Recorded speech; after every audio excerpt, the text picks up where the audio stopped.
네, 오늘 찬양이 너무 좋아서 끝나기 전에 박수가 터지는 그런 분도 계셨습니다. 하나님께 모든 감사 영광을 올려드립니다. 오늘은 가정의 달 5월 마지막 주일입니다. 우리 가정을 돌아보며 기도하는 시간이 되면 참 좋겠습니다. 가정은 하나님께서 우리에게 주신 선물이고 우리는 그 가정을 아름답게 세워가는 책임이 있습니다. 우리가 살아가는 이 시대는, 이 사회는 가정의 모습과 구조가 점점 많이 달라지고 있고요. 가정을 둘러싼 환경도 점점 빠르게 변해가고 있습니다. 이런 시대의 흐름 속에서 우리에게 맡겨주신 가정을 성도로서 사랑과 믿음의 교회로 지키고 세워가길 간절히 소망합니다. 한 여성 목사님의 간증에 관한 책을 읽고 제가 큰 은혜를 받았습니다. 이 목사님은 예배를 인도하는 찬양 사역자가 되었을 때 올해 들어 기억에 남는 선물을 받았습니다. 책 한 권을 선물로 받았는데 그 책의 제목은 장자크 쌍떼의 나울 따비랭입니다. 나울 따비랭, 프랑스어 나울 따비랭이라는 책을 받았습니다. 동생이 이 책을 선물로 주면서 이렇게 얘기했습니다. 나는 언니 예배가 따비랭 아저씨처럼 그렇게 예배를 인도하면 참 좋겠어. 나울 따비랭은 프랑스 작은 마을에서 자전거를 가장 잘 고치는 수리공입니다. 이 마을 사람들은 자전거를 자전거로 부르지 아니하고 따비랭이라고 부릅니다. 이것은 탁월한 분야에 탁월한 솜씨를 지닌 장인의 이름이 그 분야의 대명사처럼 불리는 간습 때문이죠. 그래서 이 마을 사람들은 자전거를 자전거로 부르지 아니하고 따비랭이라고 말할 정도로 이 따비랭은 이 자전거 분야에서 최고의 실력을 가지고 있어서 사람들은 자전거 하면은 자전거를 떠올리지 않냐고 그의 이름을 먼저 떠올리게 된 것입니다. 하지만 이 나울 따비랭에게는 아무도 알지 못하는 비밀 한 가지가 있었습니다. 그는 자전거 수리는 누구보다 최고의 장인이었지만 정작 본인은 자전거를 탈 줄 몰랐습니다. 자전거 고치는 기능과 자전거 타는 실력이 무슨 상관이 있겠습니까? 그렇지만은 이 사람에게는 자전거 수리의 대명사로 불릴 만큼 자전거를 잘 고치는 이 사람에게 자전거를 타지 못하는 이 부분은 큰 컴플렉스였고요. 또 자신에게 또한 큰 짐이기도 하였습니다. 이 목사님의 동생은 언니가 예배와 찬양을 대표하는 대명사와 같은 사역자 되기를 간절히 기도하였습니다. 언니를 향하여서 이제 목회자, 이 교역자의 길을 걸어가는 언니를 바라보면서 언니가 찬양과 예배의 대명사, 탁월한 사역자가 되기를 간절히 바래라고 얘기했을 때 이 목사님은 동생이 준 책을 보고 굉장히 큰 도전을 받았습니다. 자전거를 가장 잘 고치지만은 자전거는 정작 탈 줄 모르는 그 이야기를 통해서 깊은 도전을 받았습니다. 혹시 나는 겉으로는 예배를 잘 드리는 사역처럼 보일지 모르지만 정작 나에게 예배 시간에 은혜를 받지 못하는 그러한 사역자는 아닐까 하는 생각으로 자신을 돌아보게 되었습니다. 여러분 그렇습니다. 내가 모든 사람이 알아주는 최고 예배와 찬양 사역자가 되었다 할지라도 정작 내 자신이 예배를 통해서 예배의 감동을 경험하지 못한다고 한다면 그것은 진정한 예배 사역자를 할 수 없을 것입니다. 그래서 이 목사님은 누구보다 예배를 정말 사모하면서 진정한 예배 사역자가 되기 위해서 남몰래 홀로 3년 동안 골방에서 예배하면서 하나님과 사랑의 교제를 나누었다고 합니다. 그래서 이러한 섬김과 이런 헌신을 통해서 예배를 통해서 주님이 주시는 그 임재와 은혜를 경험하게 되었다고 고백하였습니다. 오늘 예수님께서는 우리 가정을 향해서 놀라운 은혜의 말씀을 선포하십니다. 하나님께서 하나님의 자녀된 우리들의 가정에 주신 가장 큰 축복이 무엇일까요? 가장 큰 축복은 바로 기도할 수 있는 특권이 아닐까 싶습니다. 마치 어린 자녀가 아버지를 향해서 달려가서 자신의 마음속 이야기를 숨김없이 다 얘기하는 것처럼 그런 은혜가 우리 모두에게 주어진 줄 믿습니다. 그래서 우리는 언제 어디서든지 항상 하나님께 예배드릴 수 있지 않습니까? 공간의 제약을 받지 아니하고 시간의 제약을 받지 않습니다. 언제 어디서든지 잠자리에서도 홀로 있을 때에도 길을 걸어가면서 우리는 하나님과 기도하는 가운데 교제할 수가 있습니다. 하지만 우리가 이 놀라운 기도의 특권을 누리지 않고 살아간다면 어떻게 될까요? 놀라운 축복이 주어졌지만 그것을 활용하지 못하고 살아간다면 우리는 기도를 통해서 주어지는 놀라운 축복을 경험하지 못한 채 살아가지 않을까요? 그것은 마치 자전거 수리는 최고의 실력을 가지고 있지만 정작 자전거는 탈 줄 모르는, 자전거가 주는 기쁨을 알지 못하는 이 라울 따비랭과 같은 안타까운 모습일 수 있습니다. 저는 매주 화요일마다 우리 교우들의 가정을 돌아보며 신방을 하고 있습니다. 만나서 함께 예배하고 기도 제목을 나누다 보면은 기도 제목이 얼마나 많은지 모릅니다.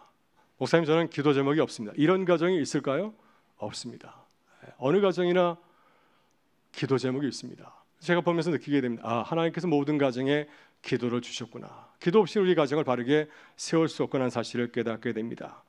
그러나 우리는 기도의 능력을 알고 있으면서도 실제로 기도하지 못하고 살아갈 때가 얼마나 많이 있습니까? 이것이 우리의 심각한 문제가 아닌가요?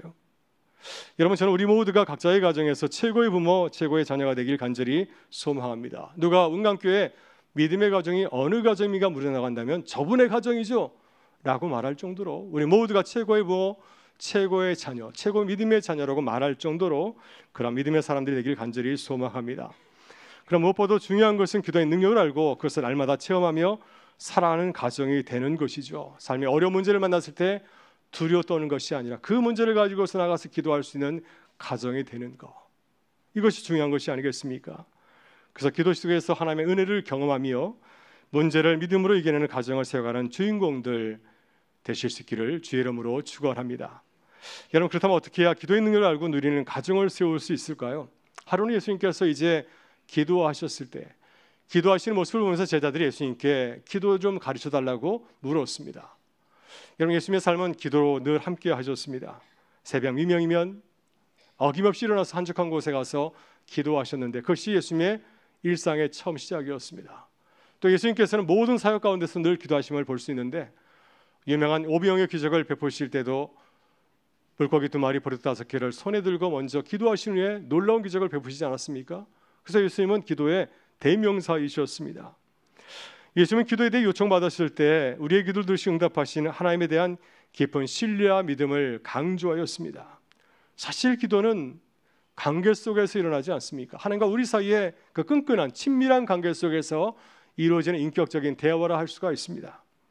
만약 우리가 하나님을 친밀하게 느끼고 하나님을 가깝게 느낀다고 한다면 우리는 자유롭게 마치 어린 자녀가 부모에게 달려가는 것처럼 주님 앞에 나가서 기쁘게 기도할 수 있습니다. 근데 만약 우리가 하나님을 철학자처럼 생각한다면 하나님 멀리 계시는 분이고 냉철하신 분이시고 무서우신 분이라고 생각한다면 기도는 어떤 일이 될까요? 부담스럽고 어려운 일이 되지 않겠습니까? 무서운 하나님께 어떻게 자유롭게 나가며 우리의 마음속에 있는 얘기를 감히 얘기할 수 있겠습니까? 혹시 내가 이런 기도 드리면 주님한테 혼나는 거 아니야? 이런 생각 하지 않겠습니까? 그래서 기도하는 기쁨을 회복하려면 먼저 하나님과의 관계를 회복해야 됩니다. 하나님은 어떤 분이신지, 하나님은 우리의 기도를 어떻게 들으시고 응답하시는지, 또 왜 우리가 간절히 기도해야 되는지를 이해할 때 기도는 의무가 아니라 기쁨이 될 수 있지 않겠습니까? 그리고 우리가 자유롭게 또 담대하게 주님 앞에 나가서 기도하는 기쁨을 누리게 되는 줄 믿습니다. 예수님께서는 제자들이 기도에 대해서 어려워하자 아주 쉬운 이야기, 일상에서 만날 수 있는 쉬운 이야기를 통해서 기도를 들려주었습니다. 바로 그 이야기가 한밤중에 친구를 찾아간 사람의 이야기입니다. 오늘 본문을 보게 되면 어려운 가정을 소개하고 있습니다. 깊은 밤 애기지 않게 손님이 찾아왔습니다. 예수님이 사셨던 팔레스타인 지역은 준 사막 지역으로서 낮에는 너무너무 뜨겁습니다. 이제 곧 여름이 들터 있는데요, 낮에 심할 때에는 50도까지 올라가는 준 사막 지역입니다. 그래서 사람들이 낮에는 돌아다니지 않냐고 해가 지면 밤이면은 이제 이동하는 것이 흔한 일이었고 한밤중에 사람을 찾아오는 것은 결코 드문 일이 아니었을 것입니다. 하지만 지금처럼 먹을 것이 풍족하거나 언제든지 배달 음식을 시켜 먹을 수 있는 그러한 환경과 여건도 전혀 아니었습니다. 24시간 운영되는 식당도 없었고 또 대부분의 가정은 가난해서 누가 찾아오더라도 마땅히 대접할 만한 그런 음식이 없는 가운데 있었습니다. 한밤중에 찾아온 손님을 맞이하고도 마땅히 내놓을 음식이 없을 정도로 당시 사람들은 매우 가난하였을 것입니다. 이것이 본문의 배경 이야기입니다. 그래서 그는 이웃에 사는 친한 친구의 집을 찾아가서 도움을 청합니다. 아마 이 친구는 먹을 것이 있을 거야 하면서 그 친구 집에 가서 어떠한 말씀을 드렸습니까? 벗이여 떡 3덩이를 내게 구워달라. 내 벗이 여정 중에 내게 왔으나 내가 먹일 것이 없노라. 오늘 본문에 나오는 떡 3덩이 빌려달라고 친구 집을 찾아갔는데 떡 3덩이는 어느 정도의 음식일까요? 그렇게 풍성한 음식은 아니었을 겁니다. 요한복음 6장을 보게 되면 우리가 잘 아는 오병의 기적이 나오지 않습니까? 그때 안드레가 가지고 온 소년의 도시락에는 무엇이 들어있었습니까? 보리떡 5개, 물고기 2마리, 보리떡 5덩이가 들어있었습니다. 이것이 한 손이 먹을 수 있는 한 끼니 음식량이었습니다. 그러니 3덩이의 떡은 어느 정도일까요? 성인이 겨우 허기를 달랠 정도의 아주 소량이고 최소한의 음식이었을 것입니다. 한밤중에 친구의 집에 찾아가서 도움을 청하였을 때 그의 친구는 처음에 어떻게 반응하였습니까? 여러분이라고 한다면 어떻게 반응하실까요? 이 친구는 이렇게 반응합니다. 나를 괴롭게 하지 말라. 문이 이미 닫혔고 아이들이 나와 함께 침실에 누웠으니 일어나 내게 줄 수가 없노라. 아마 누구라도 한밤중에 찾아와서 이렇게 도움을 요청하게 되면 기쁘게 반응하겠습니까? 마치 기다렸던 듯이 음식을 내어주지 못하고 귀찮게이고 선뜻 응답하기 어려웠을 것입니다. 이것이 본문의 상황이죠. 당시 팔레스타인 지역의 가정집은 아주 작은 집이었습니다. 지금처럼 넉넉한 집안이 아니었고 아주 집은 좁이었고 온 가족 부모와 자녀가 함께 잠을 자는 공간이었고요. 함께 한 이불을 덮고 잤을 것입니다. 또 집안에 가축을 들여놓았습니다. 설교를 해서 좋은 음악이 나오고 있습니다. 이러한 상황이기 때문에 밤중에 누가 찾아와서 도움을 요청하게 되면 쉽게 일어나지 못할 겁니다. 왜? 내가 일어나게 되면 다 일어나니까. 자녀들도 일어나고 가축도 일어나고 다 일어나게 되니까 그 요청을 받아들이고 싶지 않을 겁니다. 그래서 거절하는 것이 자연스러운 일이었을 것입니다. 하지만 그 친구가 쉽게 포기하지 않고 계속해서 뻔뻔하게 요구한다면 어떻게 해야 될까요? 마지못해서 그 요구에 응해야 되지 않을까요? 여러분, 이것이 당시 사람들에게 깊이 자리 잡은 환대 문화였고 또한 명예의 문화이기도 하였습니다. 손님을 정중하게 맞이하고 필요를 채워주는 것, 이것이 고대 근동 사이에 중요한 덕목이었습니다. 다들 어려운 시대를 살아가고 있기 때문에 누군가 우리의 가정에 찾아와 도움을 청하면 그에게 도와주는 것이 그의 생명을 구하는 것이었기 때문에 사람은 어려운 형편 가운데서도 또 이웃의 도움에 거절하지 않냐고 도와주는 것, 이것이 그 문화였습니다. 그래서 아마 본문에서도 번거롭지만 그 친구 요청을 예면하기 어려웠을 것입니다. 그래서 주님께서는 이 비유를 마무리하면서 이렇게 말씀하시는데 우리 8절 말씀은 같이 한번 읽어보겠습니다. 내가 너희에게 말하노니 비록 벗됨으로 인하여서는 일어나서 주지 아니할지라도 그 간청함을 인하여 일어나 그 요구대로 주리라. 예수님께서는 이 비유를 통해서 기도에 대해서, 우리의 기도에 대해서 다시 한번 생각하게 하십니다. 여러분, 누가 보면은 기도에 대한 2가지 유명한 비유가 나옵니다. 첫 번째 비유는 누가복음 18장에 나오는 끈질긴 가부의 이야기입니다. 두 번째 이야기는 본문에 나오는 한밤중에 친구를 찾아간 사람의 이야기이죠. 우리는 이 두 비유를 가지고 기도에 대해서 생각합니다. 하나님은 어떤 분이신가? 하나님은 끈질기게 기도하면 이 가부처럼, 이 친구처럼 끈질기게 기도하면 우리의 기도를 들어주시는구나. 그리고 자연스럽게 우리 기도에 초점을 둡니다. 기도를 끈질기게 잘해야겠구나. 철야 기도해야겠다. 내가 새벽에 나와서 기도해야겠다. 이런 마음을 갖게 됩니다. 예수님께서 이 비유를 통해 강조하시는 핵심은 우리가 얼마나 끈질기게 기도하느냐, 이것을 강조하는 것이 아니라 우리의 기도를 들으시고 응답하시는 하나님의 마음과 하나님의 성품에 있습니다.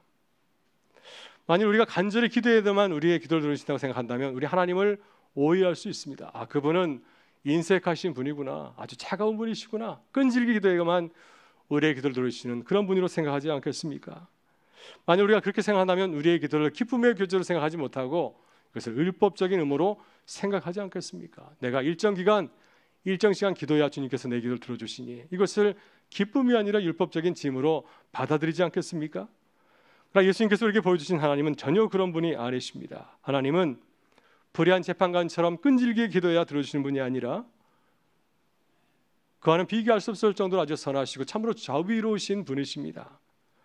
이런 불의한 재판관도 가비의 요청에 응했다고 한다면 선하신 하나님은 어떻게 반응하시겠습니까? 우리가 기도할 때 가장 좋은 방법으로, 가장 선한 방법으로 우리의 기도를 들으시고 응답하시는 줄 믿습니다. 하나님은 한밤중에 끈질긴 부탁에 마지못해 응답한 친구처럼 행동하시는 그런 분이시 아닙니다. 만약 하나님을 그렇게 생각한다고 기도하시면 그것은 잘못된 것입니다. 하나님은 그런 분이 아니십니다. 하나님은 우리가 그렇게 끈질기게 기도하지 않는다 할지라도 사랑으로 바라보시고 우리의 기도를 들으시고 응답하시는 참으로 좋으신 분이신 줄 믿습니다. 오늘 비유에서 우리가 주의 깊게 살펴볼 단어가 하나 있는데요, 바로 8절에 나오는 간청함이라고 하는 표현입니다. 우리 8절 말씀을 다시 한번 천천히 읽어보도록 하겠습니다. 내가 너에게 말하노니 비록 벗됨으로 인하여서는 일어나서 주지 아니할지라도 그 간청함을 인하여 일어나 그 요구대로 주리라. 아멘. 네, 서한글 성경 젊은이를 위해서 새롭게 번역한 새한글 성경은 이 표현을 새롭게 하여서 새로운 뜻으로 이 말씀을 전하고 있는데, 우리 새한글 말씀, 성경 말씀 다시 한번 읽어보겠습니다. 내가 그대들에게 말합니다.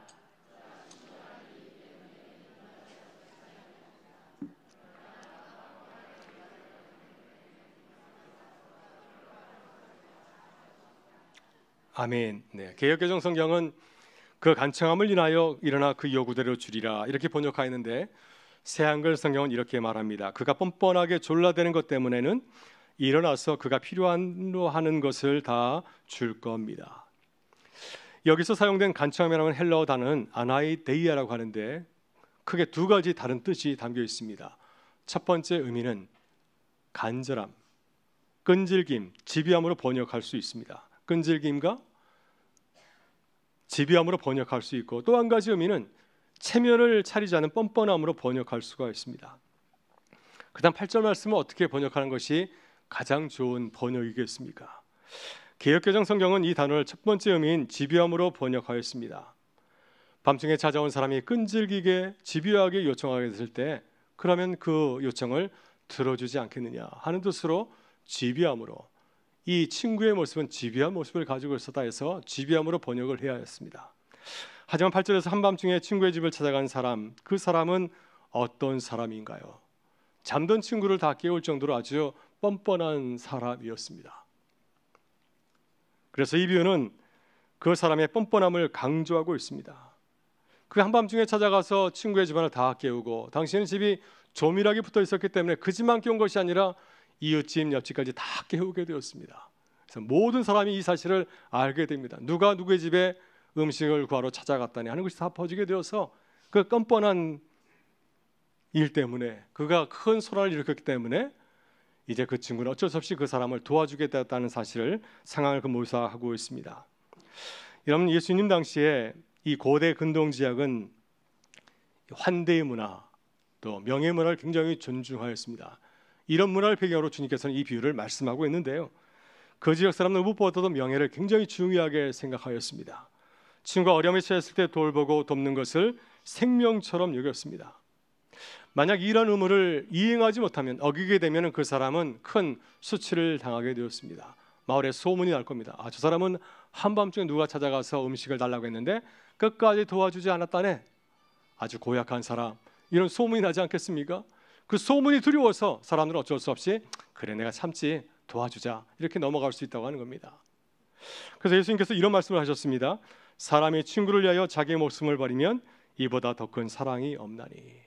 그래서 친구를 위해서 자신이 헌신하는 것, 이것이 사람들이 굉장히 소중하게 생각하기 때문에 어려운 상황에 있는 친구들을 서로 돌보고 섬기는 그런 문화가 이 고대 중동 사이에 있었다고 하는 것입니다.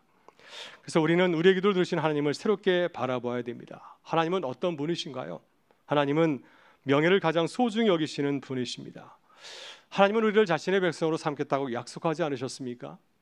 만일 우리가 기도했는데 주님께서 응답하지 않는다고 한다면 이것은 하나님의 명예와 자존심에 큰 손상을 입히는 것입니다.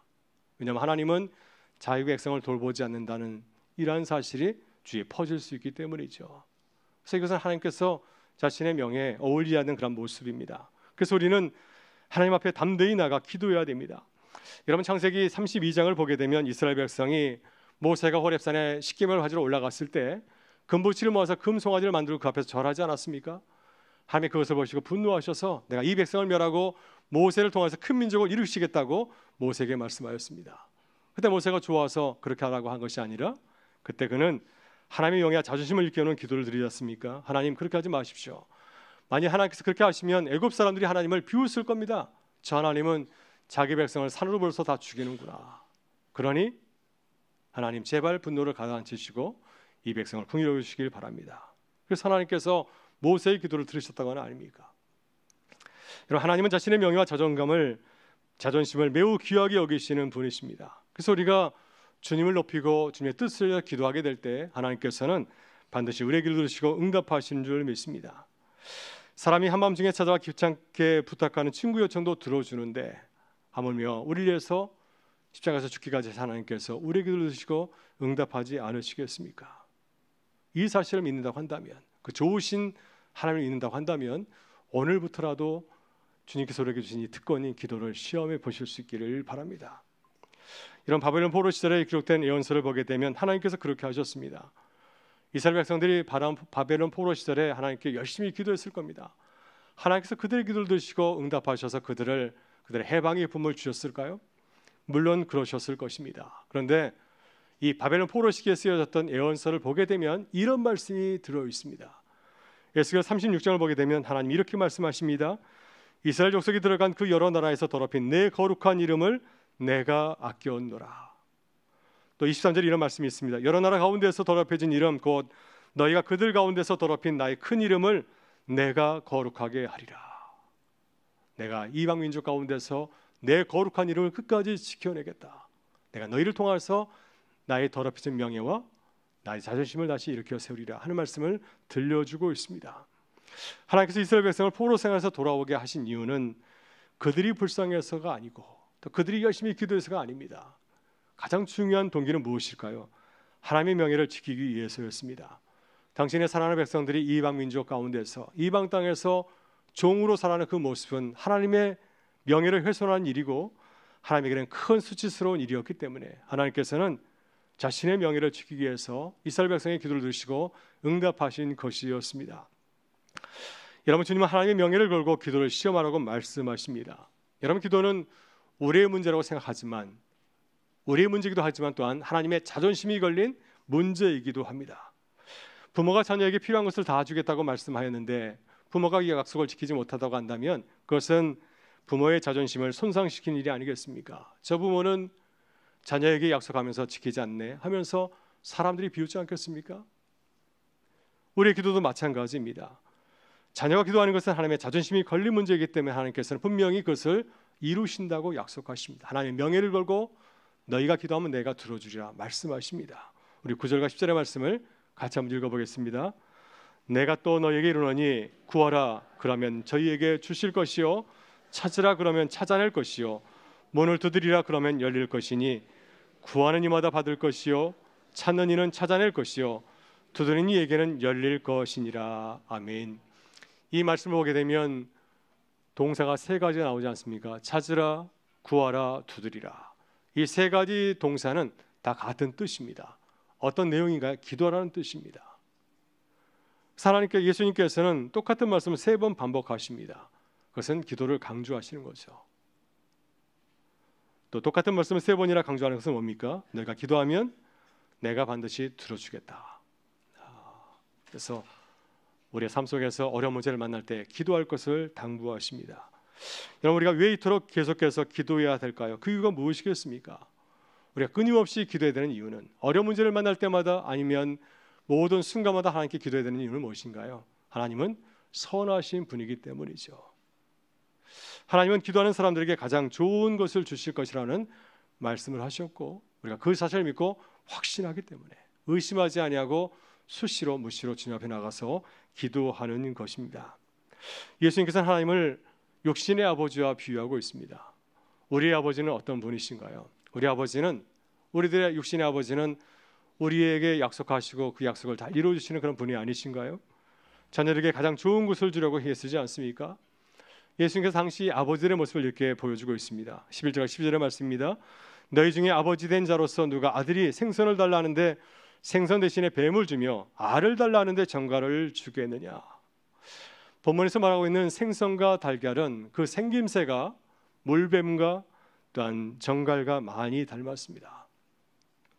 그래서 누군가 장난을 칠 수가 있습니다. 생선과 달걀을 준다고 하면서 생선과 달걀을 주지 아니하고 그와 비슷하게 생긴 물뱀과 그리고 또 정갈을 주면서 마치 생선과 달걀처럼 속일 수가 있습니다. 친구 사이는 얼마든지 그럴 수가 있겠죠. 골탕 먹일 수가 있습니다. 그렇지만은 어떤 아버지가 자신의 사랑하는 어린 자녀에게 이러한 위험한 일을 할 수 있겠습니까? 어떤 아버지가 자신의 자녀에게 불뱀을 주며 또 독에 있는 전과를 주겠습니까? 그런 아버지는 세상에 없습니다. 아무도 그런 일을 하지 않겠습니까? 하나님도 마찬가지입니다. 사람이 자녀에게 위험한 장난을 하지 않듯이 우리를 위해서 십자가에서 죽게 하신 사랑하신 하나님께서도 어찌 우리에게 그런 장난을 하겠습니까? 하나님께서 우리에게 가장 좋은 선물을 주시는 줄 믿습니다. 사랑하는 제자들이 주님 앞에 기도할 때 그들에게 가장 좋은 성령을 선물로 주신 것처럼 오늘 우리 가정에서 어려운 문제를 만날 때 기도할 때 주님께서는 우리 가정에게 또 우리에게 가장 필요한 것을 선물로 주시는 줄 믿습니다. 이 믿음을 가지고 기도하는 우리 모두가 되기를 주의 이름으로 축원합니다. 미국에서 청소년부를 섬길 때 예배 시간마다 잠에 취해 있는 친구가 있었습니다. 이 친구는 컴퓨터 게임에 깊이 빠진 친구였는데 저한테 이런 얘기 하더라고요. 목사님, 저는 24시간 밥을 안 먹고도 게임할 수 있습니다. 게임에 깊이 빠져 있으니 예배가 재미있을 수가 없죠. 예배 시간은 주로 눈을 감고 묵상을 하더라고요. 저는 그 친구를 바라보면서 앞으로 뭐가 될까 이런 생각을 한 적이 있었습니다. 근데 이 두 친구가 여름 수련회 가서 기도의 은혜에 빠지게 되었습니다. 기도하는 가운데서 성령의 임재와 은사를 경험하면서 마음이 뜨거워졌습니다. 그래서 그 이후에는 이 친구가 기도에 관심을 보이더라고요. 목사님, 언제 기도하시나요? 언제 기도하나요? 기도에 또 하고 싶어요. 또 수련회 다녀온 다음에 이제 마음이 변화해서 학생 임원 활동도 하고 찬양팀에 들어가서 열심히 드럼도 연주하였습니다. 그래서 저는 그 친구를 바라보면서 깨달았습니다. 아, 기도는 놀라운 능력이 있구나. 우리 청소년들, 컴퓨터 게임에 빠진 친구들도 새롭게 변화시킬 수 있는 놀라운 능력이 있음을 새롭게 깨닫게 되었습니다. 오늘 주님께서 우리에게 기도를 시험해 보라고 말씀하십니다. 여러분, 기도를 시험해 보셨습니까? 어떤 문제가 있으신가요? 시간과 기한을 정해놓고 기도해 보시길 바랍니다. 한나의 어머니처럼, 사무엘 어머니 한나처럼 하나님 앞에 나와서 주님의 도우심과 은혜를 구하는 기도에 집중해 보시길 바랍니다. 그러면 우리의 기도를 들으시고 응답하신 하나님의 놀라우신 인도하심을 경험하게 될 줄 믿습니다. 그래서 우리의 가정이 기도의 능력을 회복하고 또 우리 가정 안에 주님 주시는 기쁨과 평강이 늘 넘치기를 주의 이름으로 축원합니다.